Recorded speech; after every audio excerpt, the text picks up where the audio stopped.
coa idea que vostedes están desenvolvendo dese tipo de cousas, non? E isto, moitas veces, as institucións pasan moito por riba desto, quero decir, non toman moito en consideración as súas propias propostas, o que teñen nos documentos, e dice, están cousas moito interesantes nos documentos, pero despois isto non se constata realmente no traballo que se está facendo. Bueno, vamos deixarlo así. Ahora están aparecendo cousas moito interesantes tamén sobre o tema das coreografías, ¿no? Que en alguna delas seguramente a Universidade Osa participará, que é todo o tema do engaxamento dos estudantes. Polo xeral, incluso a idea de coreografías está montada moito dende a perspectiva dos profesores. O discurso que fixen agora era un discurso para profesores que pensamos dende nós. É dicir, pero e que pensarán os estudantes? As cousas que eu penso que é unha boa coreografía para lograr certo tipo de aprendizaxes, os estudantes pensarán a mesma cousa con respecto a iso. O problema non é que non sabemos. Non sabemos que impacto está tendo nos estudantes determinado tipo de situacións. Incluso os profesores, e sabemos que moitas veces os alumnos son moito máis críticos con profesores innovadores que con profesores tradicionais. Gostan menos do que están facendo os innovadores que os tradicionais. Claro, non sempre pensamos que os estudantes o que queren é ser moito cómodos, facer o menos posible e sacar as millores calificacións posibles con menor esforzo. Pero claro, isto é unha perspectiva moito dos profesores. Seguramente o que eles din de nós é bastante parecido, ¿no? Que queremos facer as coisas con menor esforzo posible e sendo o máis cómodos posible. Seguramente ni eles ni nós temos así. A historia está. Seríamos capaces de descubrir que coisas son aquelas que teñen un maior impacto sobre os nosos estudantes. É dizer, das coisas que eles viviron ao longo de toda a súa experiencia universitaria, que situacións, que momentos, que experiencias foron para eles máis impactantes, máis fortes desde o punto de vista persoal, desde o punto de vista da aprendizaxe. E isto non o sabemos. Isto implicaría facer unha pesquisa que vaya moito sobre esta idea do engaxamento, que ademais últimamente está moito complicado por outro tipo de asuntos, non? O proreitor me comentaba outro día que aquí en algunas carreiras tedes un nivel de abandono dos estudos altísimo. Por que abandonan os estudos os estudantes? Algún tipo de motivo terán, seguramente algúns motivos serán extrauniversitarios, razóns de tipo familiar ou de tipo económico que precisan traballar para poder sobreviver. Ben, as estadísticas que temos de outros contextos din que en torno ao 60, 70, 80% destes abandonos poderían ser explicados por variáveis axenas á universidade, pero en todo caso ainda quedarían un 30, un 40% dos estudantes que o seu abandono non se explica por razóns extrauniversitarias, sino por razóns universitarias. ¿Cuántos deixan unha carreira porque ao final non lles gusta ese curso? O cuántos deixan porque reproban moitas disciplinas dese curso e efectivamente acaban non sendo. Nas escolas de enxeñería de España se estaba producindo estes anos pasados unha situación moito particular, ¿no? A situación era que os estudantes tiñan en primeiro ano unha materia que eran matemáticas, unas matemáticas durísimas de aprobar, é dizer, que pois se eran 80, 90, 100 estudantes no primeiro ano, o mellor aprobaban 3, 4 ou 6 as matemáticas. E moitos continuaban os cursos facendo outras materias, pero coas matemáticas sen superar as matemáticas de primeiro. E algúns con, diríamos, con cualificacións en materias propias da enxeñería moito boas, con notables, incluso algún sobresaínte en materias de enxeñería. E ao final, claro, se non conseguen aprobar as matemáticas de primeiro, acabarán tendo que deixar a carreira. E a queixa dos enxeñeiros non pode ser que a selección dos futuros enxeñeiros sexa feita por matemáticos que non son enxeñeiros. É dicir, estes estudantes, cando estudan a disciplina con enxeñeiros, logran aprobar a disciplina e logran superar a lei. E as materias que son dadas por matemáticos son as que eles non son capaces de superar. E isto significa que a selección dos que van a concluir a carreira está feita por persoas que non son enxeñeiros, que son matemáticos e que trasladan a súa lógica e a súa cultura, diríamos, científica a unha carreira de enxeñería que non é a súa. E en cambio, os que somos de enxeñería, estes estudantes están pasando ben as nosas materias, non? E isto era o que implica ás veces ter unha mentalidade, diríamos, de non saber moito ben que tipo de cousas están afectando de un xeito apropiado ou de un xeito menos positivo os estudantes que temos. Bueno, isto é o engagement e isto é o que tratamos de saber a través do engagement.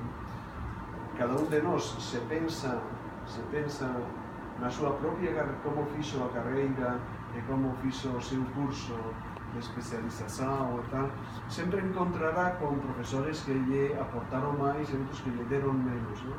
Alguns que foron máis significativos para él, outros que foron menos significativos para él, non? Situacións nas que aprendeu máis e situacións nas que aprendeu menos. Isto seguramente nunca o superan os nosos profesores e nunca tiveron a oportunidade de reaxustar o seu traballo didáctico en función do impacto que este traballo didáctico tivo sobre os estudantes que tiñan. E isto seguimos sin saber, é dicir, toda a teoría didáctica e toda a organización dos estudos está sendo feita ben dende a teoría e, por tanto, dos expertos que escriben libros sobre este tipo de coisa, ou ben sobre a idea dos profesores. Cando se faz un novo plano de estudo, son os profesores os que están decidindo. Cando se faz unha nova organización das coisas, son os profesores os que están decidindo. Ainda que fóramos nós, pero se tiveramos dados efectivos de como viven os estudantes este tipo de coisas, sería moito máis interesante, non? Creo eu. Claro que hai outros que din que non, que os estudantes teñen que adaptarse ao contexto que xeramos os profesores. Pero claro, hai profesores que pensan isto, pero eu tamén lles digo a eles que eles tamén protestan con respecto a cousas que lles afectan. Pero eu teño asistido, falando de avalización de profesores e este tipo de cousas, eu teño asistido a reuniones con reitores e con cousas así, onde algún dos reitores decía, eu protestaba tamén porque decía, esta coisa de como avaliar os docentes, avaliar en pesquisa, avaliar en tal, non se pode facer sen consultar os propios docentes. É que decir, algo tenemos que dicer sobre... E algúns reitores se enfadaban conmigo e decían, a lei de caza non se discute coas perdices, a lei de caza se impón, non vas discutir a lei de caza coas perdices para saber o que pensan as perdices sobre que lei de caza temos que facer. É dicir, que nos convertían os profesores en perdices para ser cazadas, é dicir, polos sistemas de garantía de cualidade, de avaliación. Case, que, ou polo menos persoas incontroladas que... Pero ás veces facemos nós eso mesmo cos estudantes, é dicir, nós decidimos as coisas que eles teñen que superar, que eles teñen que vivir, que teñen que facer, pero non temos moita idea se son realmente cousas importantes, se paga a pena insistir tanto en determinado tipo de coisas, ou habería outros mecanismos máis interesantes, máis efectivos para poder conseguir os mesmos resultados que pretendemos conseguir desde sempre. Bueno, eu falei xa moitísimo, agora vamos a discutir entre todos que cousas destas poden ser interesantes, que cousas non servirían tanto para isso, né? Quem quiser falar, vai anotando aqui e a gente vai organizando. Quem quer fazer pergunta? Vamos lá. Muito bem, Sérgio. Se você não perguntasse, eu ia perguntar do seu lugar. Não, pergunta tem, ó. Não sei se vamos ter tempo. Professor, bom dia, obrigado pela palestra. Pela discussão aqui que o senhor está proporcionando, né? E eu tenho algumas dúvidas, assim, eu estou estudando as coreografias e estou lendo tanto o senhor quanto o Ozer, né? E o Baresville, né? Um pouco difícil de pronunciar. E assim, para começar, eu tenho uma dúvida sobre a palavra em si. O senhor foi a primeira pessoa a traduzir, não foi? E o senhor traduziu como coreografia didática. Algumas pessoas falam até coreografia de aprendizagem, mas no inglês está choreography of teaching, né? Seria então de ensino. Aí eu queria saber, logo a partir disso, por que o senhor escolheu a palavra didática? Aí depois, eu estou utilizando as coreografias um pouco para analisar as práticas docentes. Eu queria saber se existe alguma implicação nisso, visto que elas não foram planejadas nisso de coreografia didática, ou seja, os professores eles planejaram como eles queriam, como eles sempre planejam, e às vezes eles não conheciam as coreografias. Então, quando eu vou analisar, eu pergunto para ele assim, por que eu sou pessoa em tal atividade? Então, eu quero tentar entender como é que ele está antecipando, né, as atividades. E aí já entra outra coisa, tem professor que não antecipa a aprendizagem, ou seja, o objetivo. Ele antecipa a atividade dele em si. E se eu posso classificar isso como uma coreografia? E para fechar, tem muito mais, mas eu vou fechar por aqui, viu? É uma consultoria. Não, tá tudo sendo gravado para eu embasar meu trabalho depois. Peraí, deixa eu ver se eu acho aqui. Eu me perdi, rapaz. Coreografia. Bem, e outra coisa é o modelo base que eles usam. O senhor chama modelo base de aprendizagem, não é isso? Mas eles só usam o termo, acho que modelo base. E por que o senhor chama de aprendizagem? Visto que pode ser também um modelo base para o ensino, né? Pelo menos eu penso assim, porque o professor, se ele está antecipando a aprendizagem do estudante, então ele antecipa também as atividades dele para alcançar esse objetivo. Então, aquela coisa da estrutura externa e interna, né? Acho que eu fechei o olho, não foi, pessoal? Deixa eu perguntar, né? Bom, Não. Por enquanto é isso, Depois eu volto. Seguramente tens moita razón na primeira coisa, non? Na exactitude das palabras e o porqué das traduccións.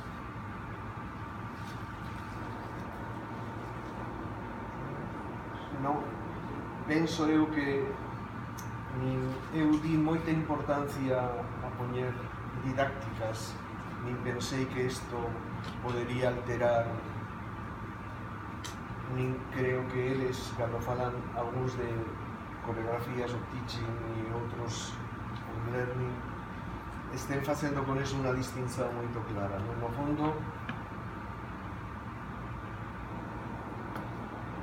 a distinción que tú mesmo facías despois é moito pertinente, é dizer, como queira que a coreografía sempre inclúe a doble perspectiva da coreografía externa e a coreografía interna, o modelo en xeral, ainda que despois algúns non utilizan o modelo en sentido completo. Esa anticipación xa implicaría que a coreografía sempre da aprendizaxe, non só do ensino. Quero dizer que se eu estou pensando efectivamente en que tipo de impacto vai provocar esta organización, diríamos, do contexto de ensino, xa estou pensando na idea da aprendizaxe. Cal era o problema para min? Pero tampouco foi que eu fixera por esa razón. Eu non quería un tipo de enfoque puramente psicologicista. Ás veces o tratamento da aprendizaxe é moito feito dende a perspectiva moito psicolóxica, de que tipo de procesos mentais está un desenvolvendo para organizar a aprendizaxe. E é de fácil apropiación por parte dos psicólogos deste tipo de cousas. Eu prefiro o didáctico porque o didáctico está máis aberto e máis pedagóxico e de algún xeito me permite integrar ambas cousas, non? Pensar unha didáctica que me suxira elementos que teñan que ver con como organizar as cousas para que ao final, diríamos, provoquen determinado tipo de aprendizaxes. Pero concordo con que, en realidade, as coreografías ou son da aprendizaxe ou non son. Quero decir, se o aprendizaxe non está presente na organización da coreografía, non é unha coreografía, se pode chamar coreografía, porque igualmente é unha organización do contexto, pero non é unha coreografía desde o punto de vista do tratamento que as coreografías aportan á didáctica e a este proceso de ensino-aprendizaxe. Pero está ben a distinción e é unha distinción correcta da túa parte, non? É moito perspicaz en ese sentido, pero efectivamente aí o eixo fundamental é a aprendizaxe, non é a didáctica, e organizar unha didáctica, e organizar un contexto de ensino que me leve a un determinado tipo de aprendizaxe, e o que marca a referencia é a aprendizaxe que eu quero conseguir. Então eu posso pensar na antecipação, o professor antecipar o ensino, mas com a finalidade de aprendizagem, então. Claro. No, pero o que se anticipa é a aprendizaxe. O ensino é unha consecuencia desta anticipación que tú faz, ¿no? Tú o que tes na cabeza é que queres que aprendan e como queres que aprendan os teus estudantes. E a partir de aí comezas a organizar. Algúns poñen pegas a isto, porque din, con moita frecuencia temos situacións nas que eu non sei o que van a aprender e ademais non me interesa que o que van a aprender. Cada quen vai a aprender cousas diferentes. Isto acontece moito na arte, por exemplo, ou na literatura. Eu non teño por que pensar que consecuencias vai extraer un estudante da lectura dun determinado libro. Isto dependerá de cada estudante. Eu o que quero é organizar o que acontece é que mesmo sendo o resultado final inconcreto, o procedimento pode ser algo máis concreto. É dicir, o que eu quero é que reflexione sobre os personaxes, que reflexione sobre determinado tipo de coisas e despois que saque as conclusións que queira, non? Pero na miña idea é que o proceso de aprendizaxe leve unhas determinadas características, mesmo que cada un vai sacar desas características o tipo de conclusão que queira. Não, a gente tem duas perguntas. Eu vou falar, vocês fazem cada uma e aí depois a gente vem com outro bloco, tá bom? E alguém primeiro? Não, você primeiro. Eu não sei se é Bom dia, professor. Sou Jobson, orientando da professora Dora. E o desafio é a coreografia institucional na educação básica, que eu sou funcionário da Prefeitura do Recife, também da Faculdade do Senac. E quando o senhor toca na questão do protocolo, na coreografia institucional, uma pergunta, essa questão protocolar, ela existe? Ela tem que existir? Porque aí a gente vai tratar também, de certa forma, de questões protocolares. E o outro questionamento é como se dará essa relação com o entorno numa rede de ensino fundamental. Será a relação com o entorno da instituição, Secretaria de Educação ou escolas, enquanto instituições que fazem parte dessa grande instituição. É aí que fica um pouco essa relação com o entorno, porque quando a gente vai para as escolas, a relação com o entorno vai se dar em torno da relação comunidade escolar. E quando a gente vem para a relação da instituição enquanto Secretaria de Educação, essa relação com o entorno vai se dar com as questões mais das secretarias, Secretaria de Cidadania, Secretaria de Cultura e a própria sociedade como um todo. Tem tanta pergunta que a gente fica... Eu tinha... Ok. Eu vou emendar sua pergunta. É possível a gente pensar na coreografia institucional em também duas dimensões, uma interna à escola e uma externa ao ecossistema educacional, que aí você entraria com essa coisa, né, da secretaria, outros organismos. Mas responder primeiro essa, depois a gente passa para a Bruno, que já tem muita coisa. Não percebi muito bem por que pensa você que no ensino básico temos que utilizar máis protocolos que en outro contexto. Porque acontece ao contrario, seguramente as coreografías máis ricas están na educación de infancia e nos primeiros anos do ensino básico, ¿no? Cando as escolas son moito máis diferentes entre elas, ¿no? Cando os profesores poden facer coisas moito máis ricas, ¿no? Eu pensaría ao revés, aí o que terían que facer os outros níveis é aprender un pouco de como están organizando as coisas. E a historia está en que moitas veces na cabeza dos profesores están moito metidos os protocolos. E hai unha coisa que a mí me gusta moito dizer cando traballo con profesores, é que eles pensan, no, isto non podemos facer isto porque isto non aparece na lei, en ningún sitio aparece que isto se poida facer así. E todo o que non está, quero decir, para mí a idea e o principio é todo o que non está prohibido está permitido. E se a administración quere que alguna coisa non se faça, que o proíba e que teña a coraxe de prohibir, porque non é tan fácil prohibir, non? Porque moitas escolas están traballando sempre por idades.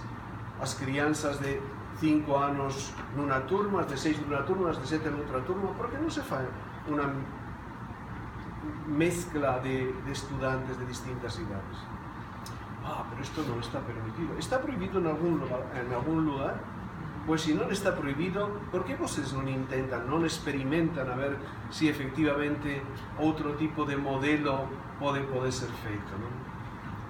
Hai algunas das escolas máis interesantes que temos nós neste momento están facendo coisas fantásticas, que muda totalmente as coreografías institucionais habituais, non?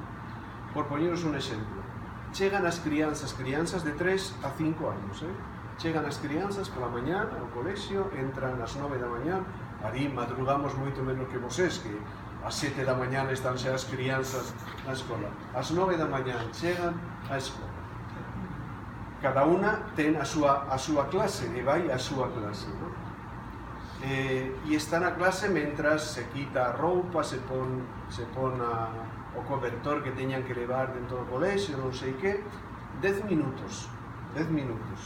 Só está sonando unha música, que é a música de entrada, os pais poden entrar hasta dentro, deixar as crianzas cada unha na súa sala, saen os pais, acaba a música, e as crianzas marchan onde queren de toda a escola.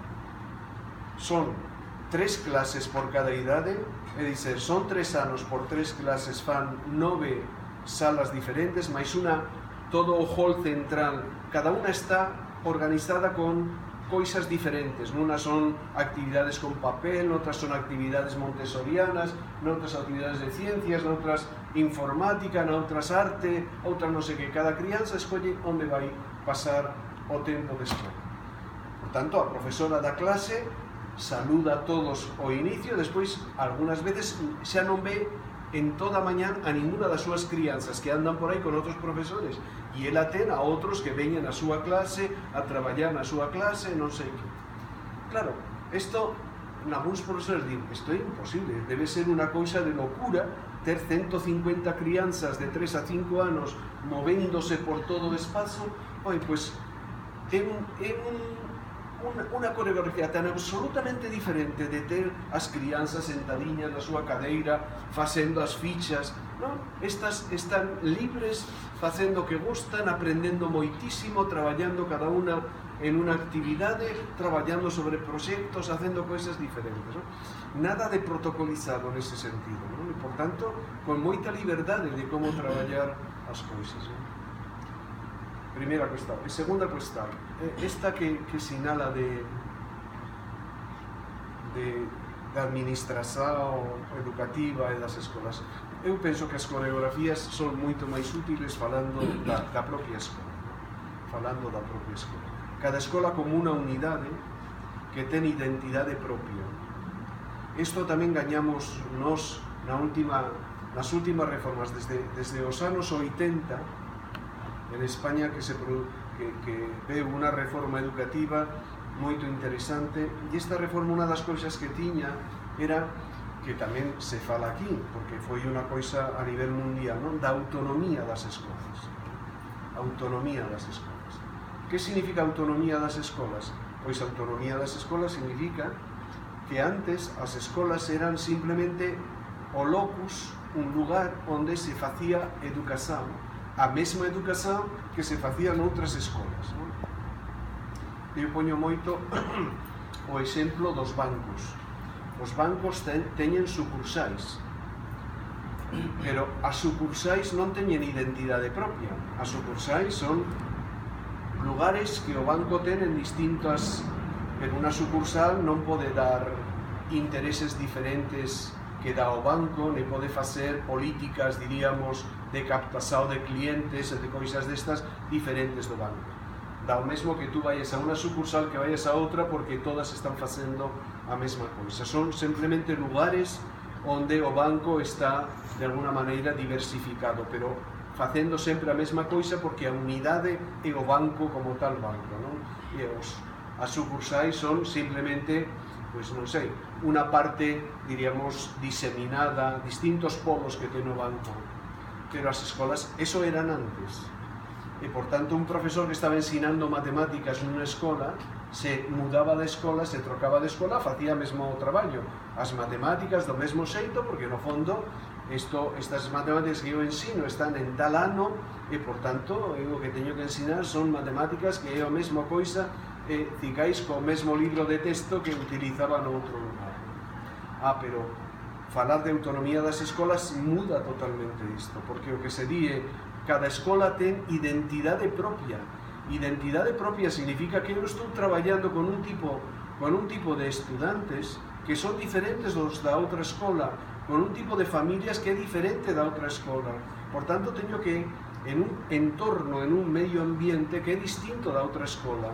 Por tanto, eu teño que adaptar o que a previsión xeral as condições concretas da miña escola, non? Isto é o que me dá autonomía. O que temos que facer é un proxecto educativo que sexa adaptado, que sexa pertinente á escola que eu teño, non? E isto é o que vai modificar todas as decisións que nos tomemos, non? Que tipo de relacións podemos montar con o noso contexto, que tipo de materiais podemos ter. Haberá aspectos comuns que diríamos, a Secretaría de Educación va a pretender que todas as escolas funcionen máis ou menos igual, pero isto ten que ser os mínimos. A partir dos mínimos iguais, todo o resto das decisións teñen que ver co contexto concreto no que nos estamos. E a idea é un pouco esa, ademais, que as escolas sexan diferentes entre sí. Isto pasou moito en Australia. En Australia fixeron unhas políticas educativas nas que financiaban as escolas únicamente aquilo que a escola facía unha proposta original, aquelas coisas que eran originales desa escola. Se tú estabas pedindo diñeiro para facer o mesmo que estaban facendo outras, non daban diñeiro para eso. Se a escola facía unha proposta innovadora, propia da escola, diríamos destiñada a poder resolver algún dos problemas que tiña a escola, isto era o que que as nosas crianzas teñen máis problemas en lingua porque son de culturas indígenas ou porque proveñen de ambientes de inmigración que dominan menos o portugués. Vamos a reforzar a lingua na nosa escola e, por tanto, vamos a traballar a lingua de un xeito máis forte que en outras escolas onde non teñen ese problema e, por tanto, non teñen por que prestar máis atención á lingua que a outras. E así cada escola vai organizando o seu propio entorno. Esa é un pouco a idea, tamén nas coreografías. Bruno. Professor, queria agradecer a mensagem. E assim, eu fiquei realmente viajando de muitas ideias, muitas coisas interessantes. Essa questão das abordagens para melhorar as vias de ensino, ou pela ciência, né, ou pela arte, a ciência, pela comparação dos protocolos e uma valorização mais dos processos em si do que das pessoas que executam o processo, essa questão mais universal, né, da forma do fazer, e pela arte, toda a questão da liberdade criadora, a valorização do indivíduo, suas relações. E aí, assim, isso me lembrou um manifesto escrito por pessoas que queriam mudar a sua área de trabalho e escrever esse manifesto em 2001. O manifesto inicia com 4 valores. Eu queria citar 2 e perguntar se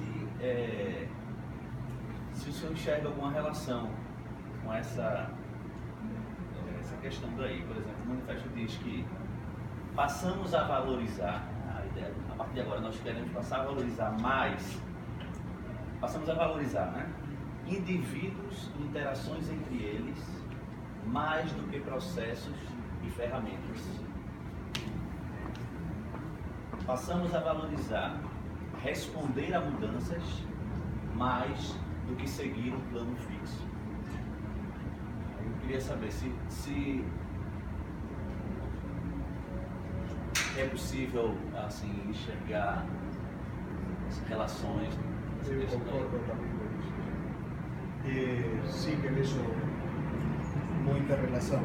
En realidade, falar de relações é tamén falar de procesos.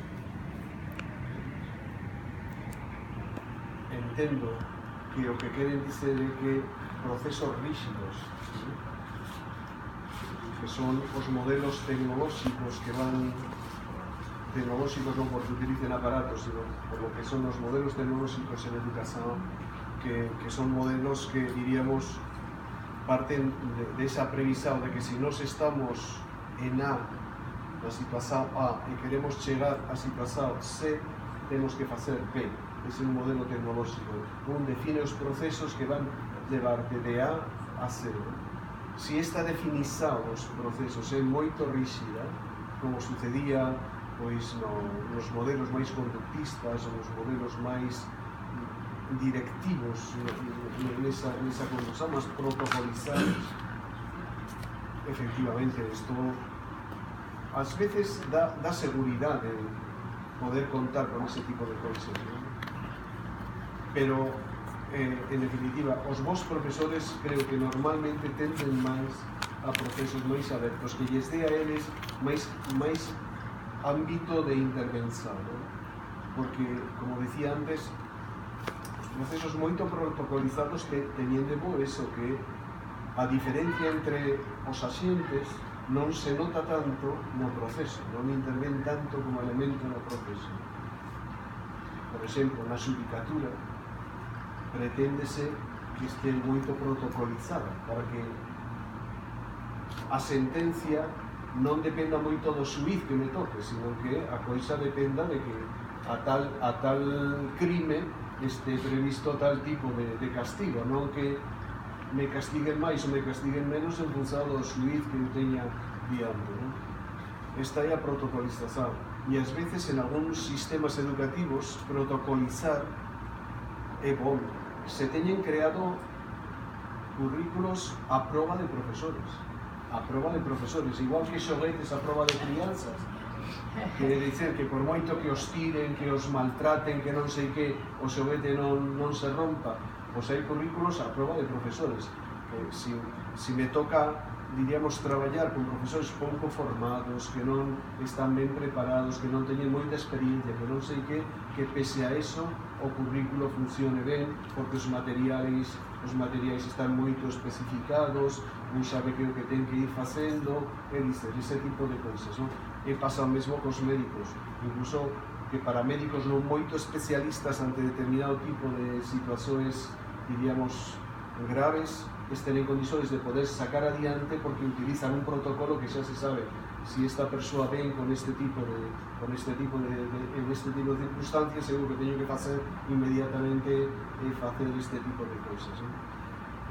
En educación, xa digo, isto non está mal con malos profesores ou con profesores deficientes, ¿no? Por eso non estaría mal ás veces protocolizar determinado tipo de cousas con profesores que inician a súa carreira ou que están experimentando os primeiros pasos na carreira, ¿no? Pero a medida que un vai crecendo, que vai tendo máis seguridade, máis tal, eu creo que a creatividade é moito máis rica que un protocolo, ¿no? Que pode funcionar en determinado tipo de lugares e en outros non funcionar, ¿no?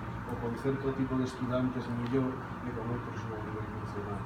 Por eso que copiar modelos de uns e de outros pode funcionar se un é capaz de facer unha reinterpretación daquilo adaptada ao contexto concreto onde se vai trabalhar. Esse manifesto é um manifesto ágil para o desenvolvimento de software.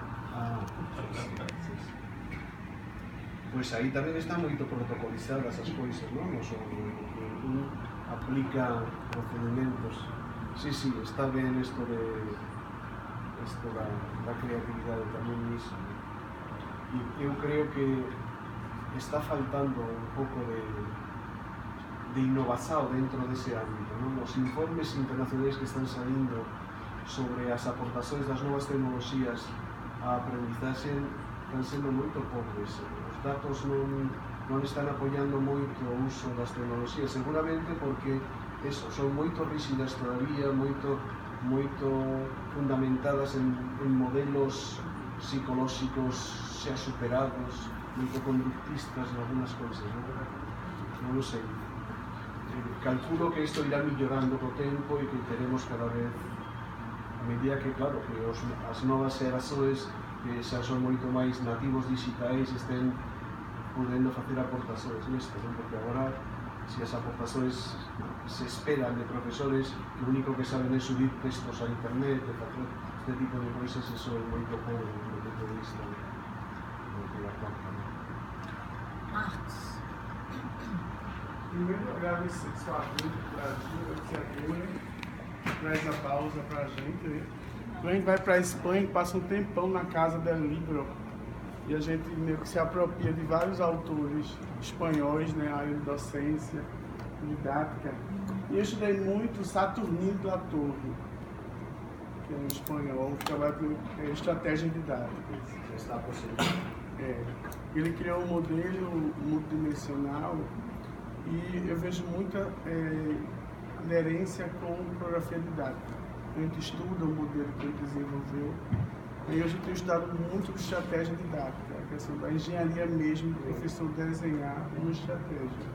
E se houver alguma similaridade com esse desenho de coreografia didática, esses modelos hoje de estratégia didática, professor Zavala?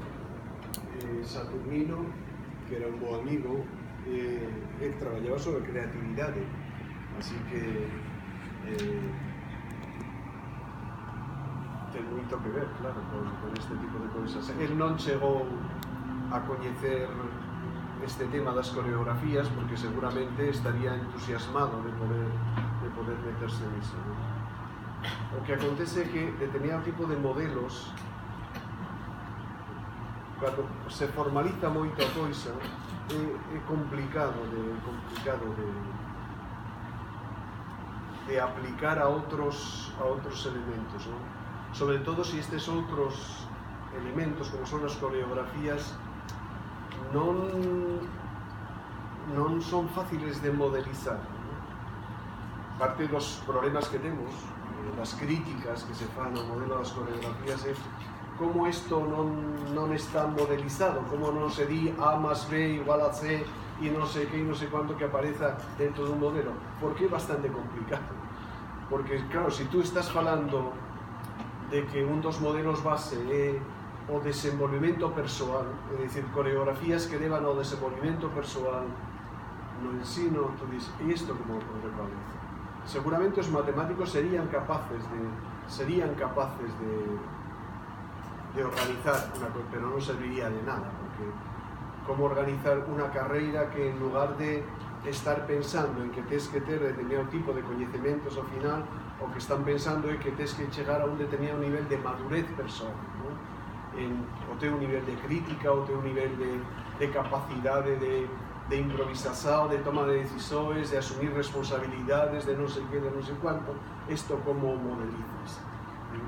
E efectivamente, Saturnino tiña as dúas cousas, ¿no? Que tanto podía facer un discurso moito máis aberto, moito tal, como ao final lle gustaba tamén moito, seguramente por as persoas que hai sempre sobre estas cuestións da creatividade, de chegar a un modelo que pudera explicar o tipo de factores que influen en que un vai adoptando un tipo de camiñada máis aberta ou máis fechada, ¿no? E en ese sentido, pero de todas maneiras, todo o fondo que ten que ver coa creatividade e coa invención de novos contextos, isto é o que temos que buscar tamén para as coreografías, ¿no? Porque é un modelo que todavía está inmaduro, que hai que os autores traballaban sobre el ensino secundario, ni siquiera sobre el ensino superior, e está creado un modelo sobre o ensino secundario, e por tanto leválo á universidade ou leválo a outros niveis educativos precisa de moita pesquisa dentro do propio entorno no que se quere aplicar, ¿no?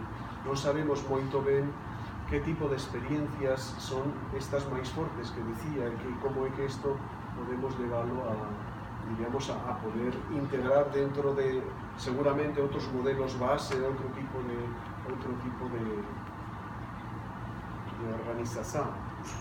Porque no modelo, um dos autores tem seguido no estudo, astrologia.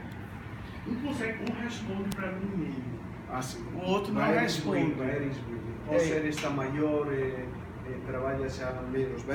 Nós o tivemos nun congreso, eu levei a un dos congresos que eu organizo, pero xa é moi maior, están os dois retirados, pode ter, non sei, 70 e moitos anos.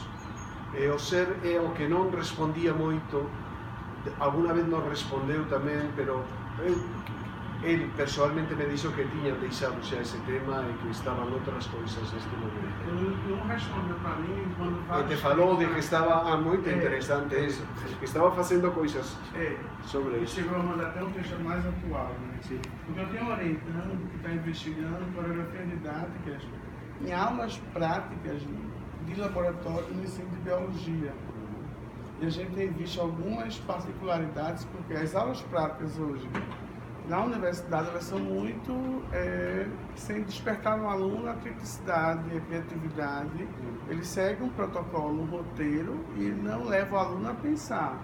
Ele faz um relatório no final. E aí eu estou investigando esse outro lado. Quando você pega esse desenho, né? E eu uso muito também ferramenta de design research, às vezes, e tenho usado ferramenta de coreografia para tentar a gente ver como a gente pode investigar, né, essas aulas práticas no ensino de biologia.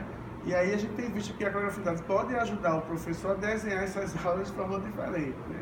Porque no ensino na área de saúde, na área de biologia, enfim, é um caos as aulas práticas da gente. Então a gente tem tentado chegar nessa discussão. Mas aí eu tinha como refúgio Saturnino, mas ele não responde mais e-mail também. Eu no doutorado mandava vários e-mails para ele nunca respondeu. Mas... Okay. Sônia, e depois Paulo. E durante esse tempinho, quem quiser se inscreve, porque a gente já está quase meio-dia. Tá? Obrigada. Sérgio. Sérgio fecha. Ira Pinto. Pronto, tá bom. Então, Suzana, é uma honra. Eu tenho ouvido falar do senhor através de Dora, através de Marcos, e enfim. Eu não sou da área de educação, sou da área de administração. mas este mês eu completei 40 anos de ensino universitário. Então, enfim, educação tem sido minha praia indiretamente, apesar de eu não ter uma formação em educação, mas é uma coisa naturalmente que me instiga muito. E recentemente eu fui instada a fazer uma fala sobre ética, estética e técnica. E aí eu fui ler um pouco, que enfim, não era bem a minha praia também não, mas aí eu descobri uma fala de Paulo Freire que diz que resumir a educação, a técnica, a passagem de conteúdo é amesquinhar o ser humano, é amesquinhar o processo educacional. Eu achei bem interessante. E depois, lendo Schiller, eu achei mais interessante ainda quando ele diz que a estética, é alguma coisa assim, a estética é a porta para a ética, porque é através da estética que o indivíduo faz uso da sua liberdade. Então, quando ele opta por algo, pelo prazer de fazer, ele vai pela estética e não pela ética. Se ele gosta daquilo que é o bem, ele vai fazer pelo prazer de fazer e não porque é o correto. Então, a questão da estética. Então, como o senhor fala de engajamento, que essa aí já é mais minha praia, meu doutorado em comportamento organizacional, né? Então, seria também a coreografia um caminho de agarrar a sensibilidade, o engajamento do indivíduo pelo belo, pelo agradável, pelo estético, para levá-lo a uma ética educacional, de se aprofundar, de se dedicar, de se comprometer, mas, veja assim, agarrá-lo pelo lúdico, agarrá-lo pelo contexto. A estética seria algo relevante. É uma das coisas que adoita ser utilizada como elemento, por exemplo, quando se trabalha com jovens com problemas de conduta, eles tendem muito mais a estropiar os ambientes quando o ambiente já está estropeado.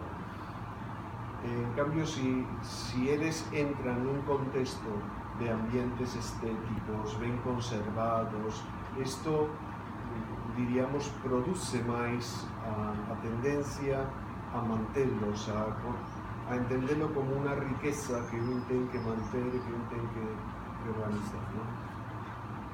Y ha sido sempre unha das características, es decir, esto de utilizar nos centros de atención a menores en dificultades, predios mal conservados, predios non sei que, é sempre como unha contradicción que non transmite moito esa mensaxe do valor que teñen as coisas e a conservación das coisas. Tamén se fala diso moito coas crianzas.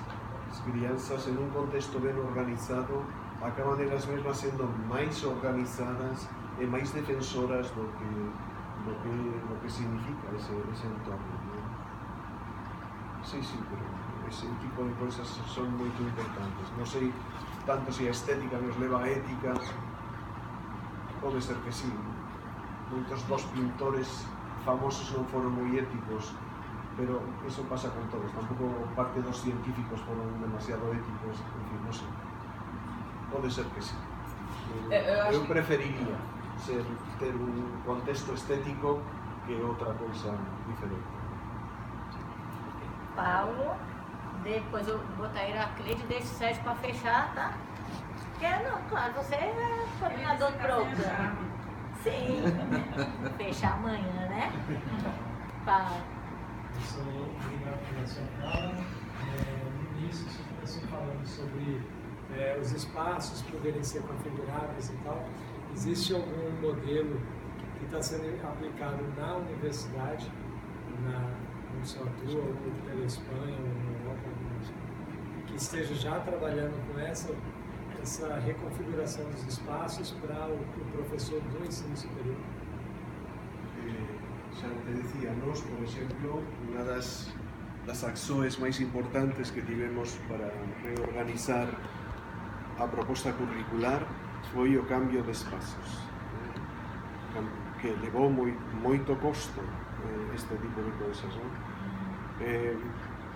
Claro, esto va con toda una filosofía por detrás.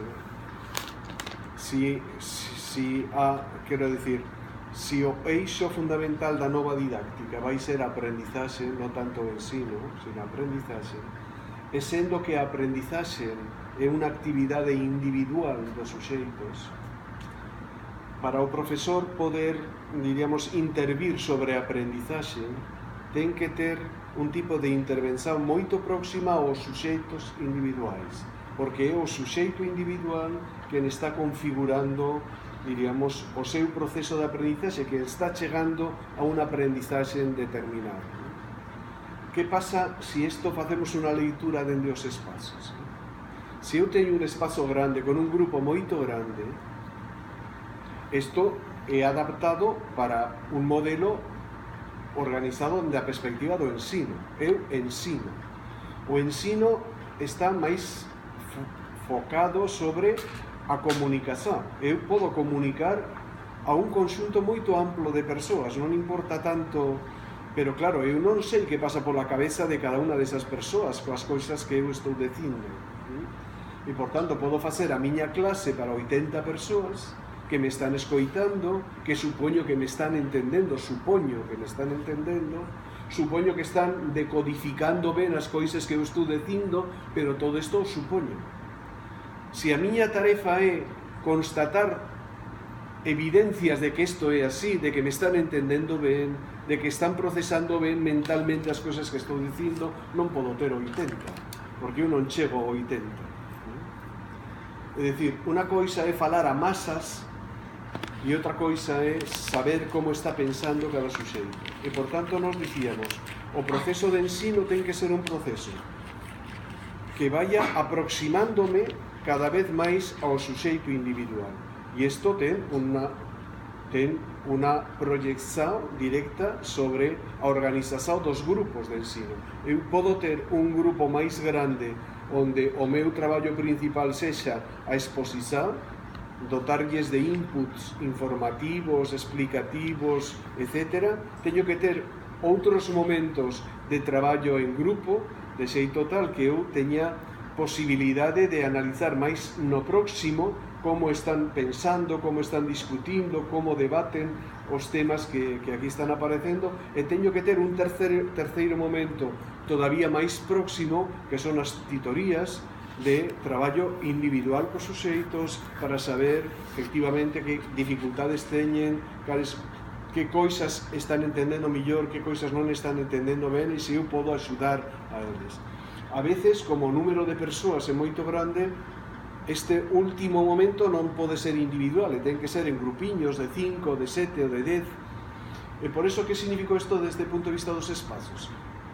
Grandes salones como os que tiñamos antes para clases teóricas, salones máis reducidos para clases prácticas, e, por tanto, estas clases de debate, seminarios, etc., e salas máis pequeniñas, tipo confesionarios chamábamos, para poder ter unha conversa con un estudante, unha titoría, que ás veces eran incluso titorías obrigatorias. Nos convocamos os estudantes para manter este tipo de reunións con eles.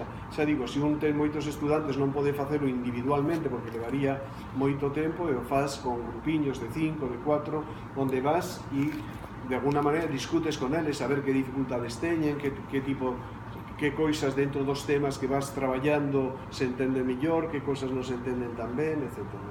E isto significou reorganizar todos os espazos, dividir as clases, e, por tanto, temos clases teóricas con el grupo grande, ese grupo grande se divide en 2 ou 3 para clases prácticas, e despois as titorías que ya se organiza cada profesor en función do que se está facendo.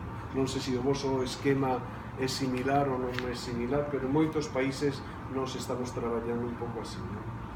E os espazos tamén nos está levando moito tempo reorganizalos, todos xa son de mesas movibles que poidas cambialas de sitio, organizar en grupos, facer traballos. Para este tipo de salones non importa moito, pero para outros sí, porque o traballo é en grupo.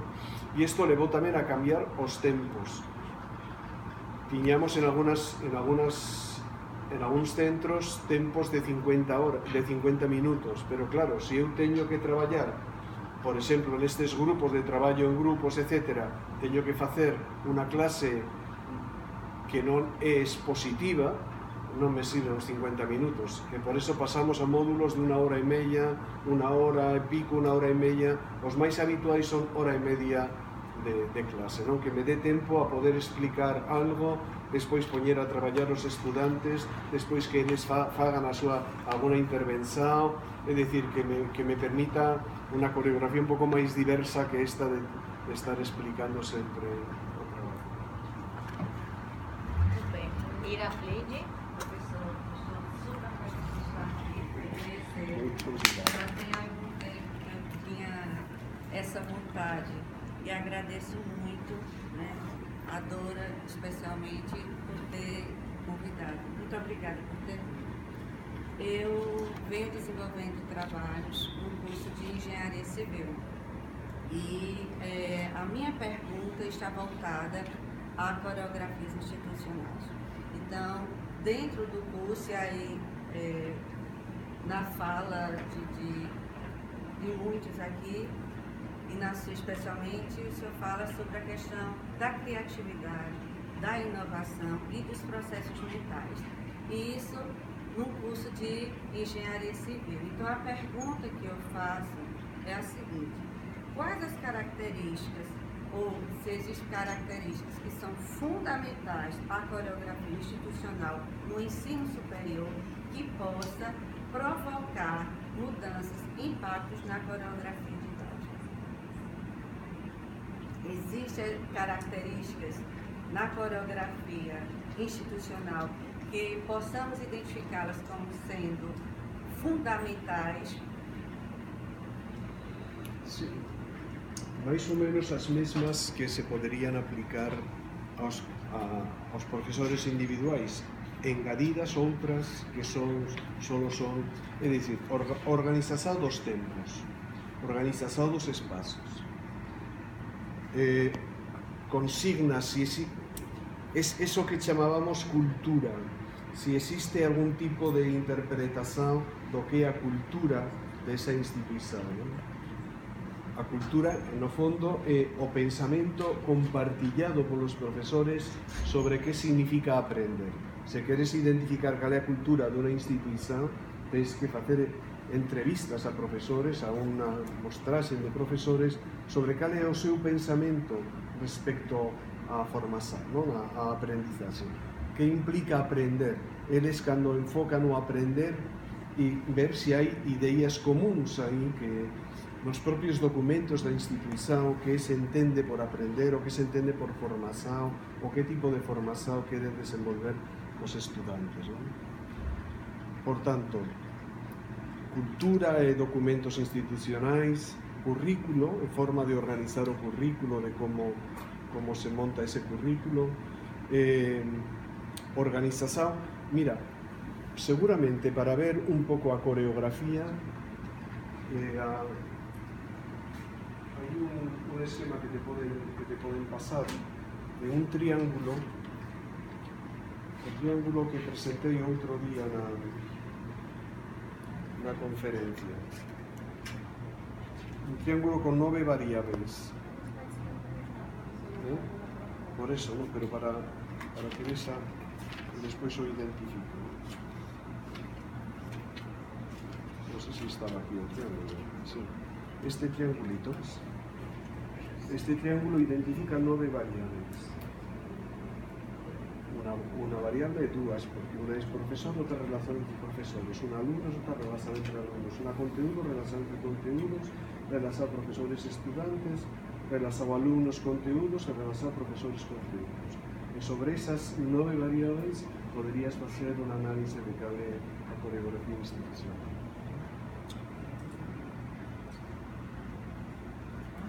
Professor Sérgio? A questão que eu queria colocar é como é, se é possível, de modo que a gente pode trabalhar as coreografias didáticas tanto como fundamentação teórica para o processo, como uma metodologia de análise. Se isso é possível e como é que a gente pode trabalhar, na medida em que ela ocupa, vamos chamar assim, um espaço em que dá para a gente mexer. Porém, ainda não vejo como uma clássica teoria que foi pensada para tais questões. Ou seja, a coreografia didática não me parece que ela surgiu para isso. Eu queria que o senhor comentasse como a gente pode, se é possível.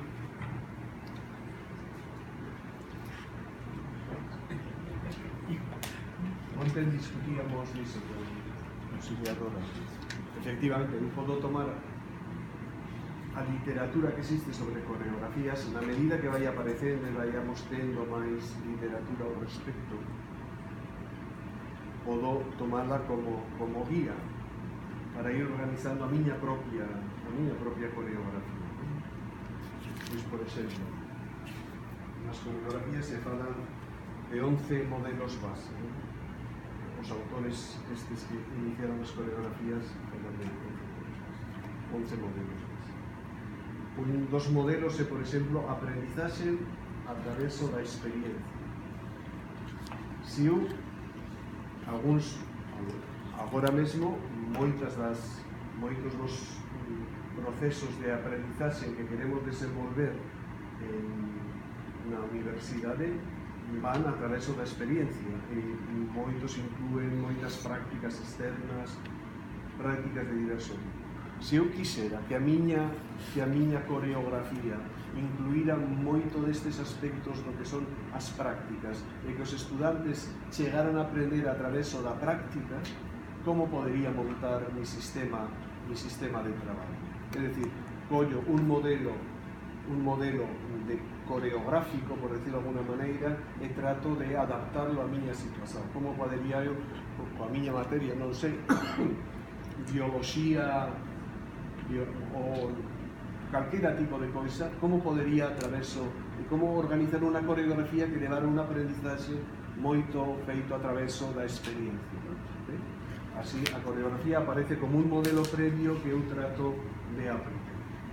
Pero tamén eu me podo preguntar eu mesmo, que non utilicei ningún modelo coreográfico determinado para organizarme.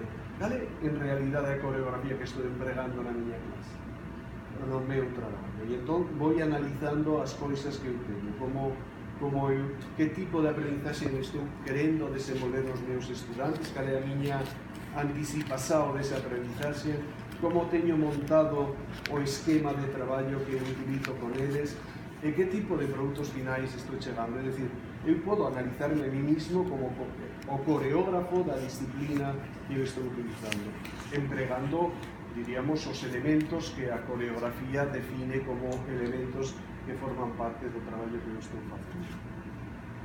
É dicir, é un instrumento de diagnóstico, incluso de avaliación, se queremos, e é un instrumento tamén de planexamento.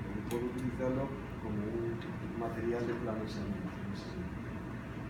E xa digo, eu penso que cuanto máis exemplos de boas prácticas teñamos, de boas coreografías teñamos, máis interesante será isto, porque máis poderei saber, pois eso, este profesor que está ensinando física aplicada na carreira de tal, como faz? Como describe o traballo que ele está facendo? E esta historia que ele utiliza, como eu podería tamén reinterpretarla, adaptarla ás miñas condições, traballarla neste sentido. Ambas coisas, non sei se era o que preguntas. Só um parênteses na pergunta do professor Sérgio, piruar um pouco. O senhor fala muito das coreografias com modelo, né? E assim, isso é um problema meu que eu estou escrevendo muito agora, né? Então, o Oza e o Varesville, eles trazem como uma teoria mesmo. Por que o senhor trata elas como modelo e, por exemplo, não como teoria? É que o senhor classificaria para virar uma teoria, por exemplo? Teoría teñen por debaixo, non sei se teñen categoría suficiente como para falar todavía de unha teoría moito consolidada, que tiveramos datos suficientes como para poderla configurar como unha teoría determinada. Xa que falamos de teoría do constructivismo. O constructivismo é unha teoría que ten o seu fundamento, pero claro, que as coreografías podríamos decir que é unha teoría. Para mi gusto é máis unha metáfora. É unha metáfora que nos axuda, diríamos, a poder definir, poder describir unha cousa con unha linguaxe que pertence a outro campo, pero que resulta atractivo e que resulta operativo tamén neste campo, ¿no?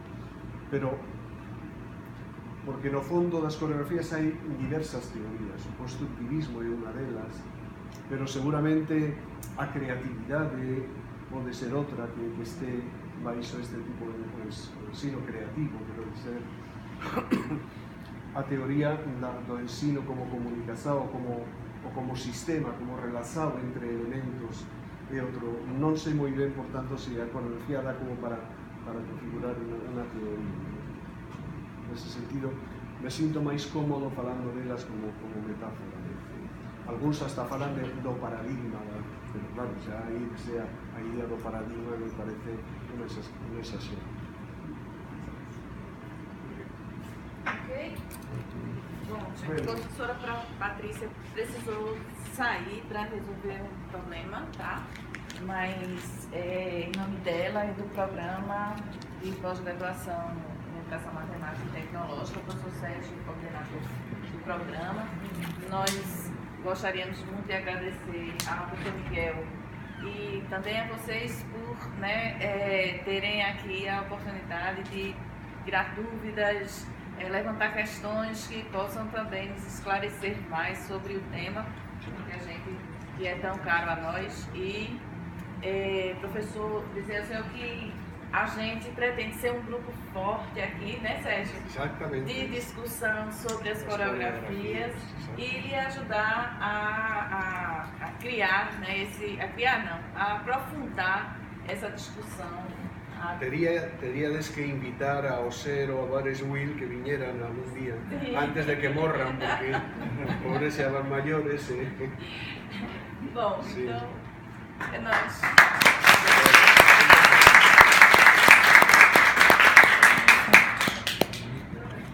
Bom, gente, obrigada para vocês. Tirar uma foto?